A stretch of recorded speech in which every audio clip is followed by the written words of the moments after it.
अब ये सीटी को लेके कुछ हाइलाइट्स हैं, कुछ चीज़ें हैं, जैसे कि पीएम ने भी ट्वीट किया और डॉक्टर जितेंद्र सिंह जो हैं उन्होंने भी ट्वीट किया, और कुछ हाइलाइट्स हैं जो मैं आपके साथ डिस्कस करना चाहता हूँ।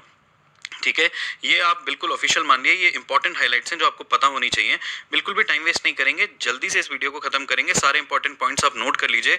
ये बेसिकली एसएससी सीजीएल 2021 के लिए है। मैं फिर बोल रहा हूँ, एसएससी सीजीएल 2020 जो है वो टाइम पर होगा, नोटिफिकेशन आएगा। आप लोग बहुत घबरा रहे हो कि सर सीईटी 2020 नहीं होगा, नहीं होगा। अभी पैटर्न डिसाइड नहीं हुआ है सीईटी का, पहले सीईटी का पैटर्न डिसाइड होगा, फिर एग्जाम मंथ डिसाइड होगा। अभी इसमें टाइम है। आईबीपीएस पीओ 2020 का नोटिस आ गया, आपने देखा ना, नोटिफिकेशन आ गया आईबीपीएस पीओ 2020 का। तो आईबीपीएस पीओ 2020 का आ गया, तो एसएससी सीजीएल 2020 का भी आ जाएगा, चिंता मत करो। ठीक है, अब जो है पहले एक बार समझ लो, जो जो चीजें इंपॉर्टेंट चीजें मुझे आप लोगों के साथ डिस्कस करनी है, एक बार उन्हें समझ लो। उसके बाद हम आपके डाउट्स भी ले लेंगे बाद में आराम से। ठीक है, अभी देखो मैं एक डेडिकेटेड ना लाइव सेशन कंडक्ट करा लूंगा जिसमें आपके सारे डाउट्स लूंगा।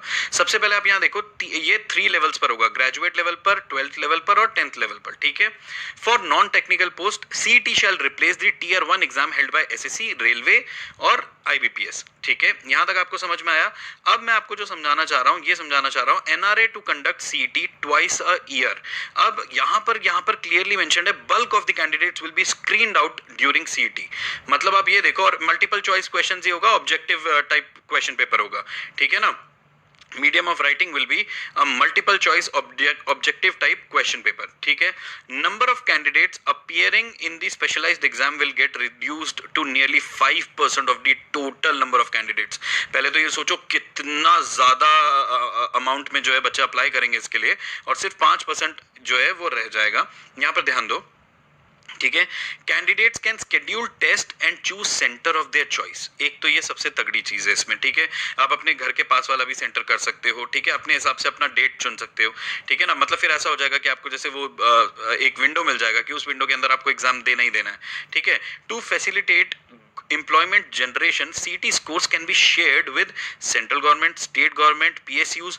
तो क्या होगा कि कई बार क्या होगा कि आपका जो CT का स्कोर कार्ड है, ये आपको पता है ना 3 साल तक वैलिड रहेगा, और उसमें से भी जो बेस्ट स्कोर आएगा आपका वो कंसिडर किया जाएगा। तो आप ये मानो कि मान लो कोई मिनिस्ट्री है, सपोज कर लो मिनिस्ट्री ऑफ माइंस है, या कोई भी मिनिस्ट्री है जिसमें रिक्रूटमेंट निकलती है, 10 पोस्ट है, 15 पोस्ट है, तो वो ये कह देंगे कि भाई ठीक है, CT के स्कोर में अगर इतने से ऊपर मार्क्स हैं तो आपको डायरेक्ट एक डिस्क्रिप्टिव पेपर देना है और बस आपका सिलेक्शन हो जाएगा, या आपको एक एडिशनल बस ये छोटा सा टीयर है वो देना है और सिलेक्शन हो जाएगा। मतलब selection can be on the basis of CET का स्कोर आल्सो। ठीक है, इसके अलावा आप यहां पर देखो, ठीक है, ये सब तो बातें हैं किस तरीके से होगा। CT to be conducted at over 1000+ centres, है ना, डिस्ट्रिक्ट में भी होगा। और देखो, every district will have at least 1 exam centre including the 117 aspirational districts. ठीक है ना, मतलब ये बच्चों के लिए बहुत फायदेमंद चीज रहेगा। मतलब जिस हिसाब से ये आ रहा है, पर होगा टफ। ठीक है, मुझे ऐसा लगता है, उस पर भी मैं आऊंगा, बहुत सारी चीजें डिस्कस करूंगा।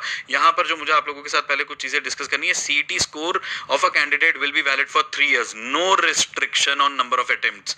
ठीक है, no restrictions on number of attempts by the candidate, subject to upper age limit prescribed. ठीक है, तो यहां पर आपको ये सारे पॉइंट्स आपने क्लियर कर लिए। अच्छा, आप भी चाहो तो साथ के साथ स्क्रीनशॉट लेते चलो, है ना।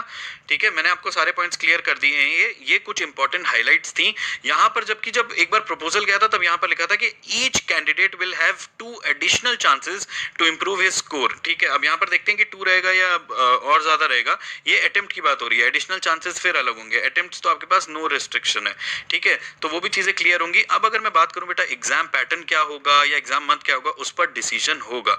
मेरा सजेशन ये है कि जो अभी कई बच्चे कॉलेज में होंगे जो शायद डायरेक्ट सीईटी देंगे, ठीक है, आप अपनी तैयारी करते रहिए, तैयारी मत रोकिए, सब्जेक्ट्स वही रहते हैं, ये बात आप अच्छी तरह जानते हैं, तो इस चक्कर में मत बैठे रहिएगा। ठीक है, इसके अलावा अब जो मैं आप सबसे कहना चाहता हूँ, ये कहना चाहता हूँ कि कुछ भी हो जाए बेटा, ये मैं कह रहा हूँ एसएससी सीजीएल 2020, सीएचएसएल 2020, सीपीओ 2020, जितने भी अभी जो बच्चे हैं जिन्होंने फॉर्म भर दिया या जो अभी इस साल के जो एग्जाम्स देंगे, कुछ भी हो जाए इसी अटेम्प्ट में सिलेक्शन लेना, इस सीईटी के भरोसे मत बैठना।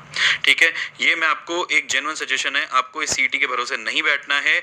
आप सोचो किस लेवल का कंपटीशन होगा, और क्लियरली यहाँ पर मेंशन कर रहे हैं आप, यहाँ पर देखो, bulk of the candidates will be screened out during CET. ठीक है, number of candidates appearing in the specialised exams will get reduced to nearly 5% of the total number of candidates. ठीक है, तो आप समझो मेरी बात को। अच्छा, ये जो टीयर 1 ही हो रहा है, ये तो पता है ना आप लोगों को कि सिर्फ टीयर 1 कंसिडर होगा, मतलब एसएससी, बैंक, रेलवेज का टीयर 1 जो है वो कंसिडर हो जाएगा सीईटी। बाकी जो रिस्पेक्टिव डिपार्टमेंट से, मतलब रिस्पेक्टिव ये जैसे एसएससी अपना मेंस अलग ले लेगी, बैंक अपना आईबीपीएस अलग मेंस ले लेगी, इस तरीके से चलेगा। बाकी जो भी पूरा जब ऑफिशियल सारी चीजें आएंगी तो मैं आप लोगों को सारी चीजें बताऊंगा, सारी चीजें गाइड करूंगा। ठीक है।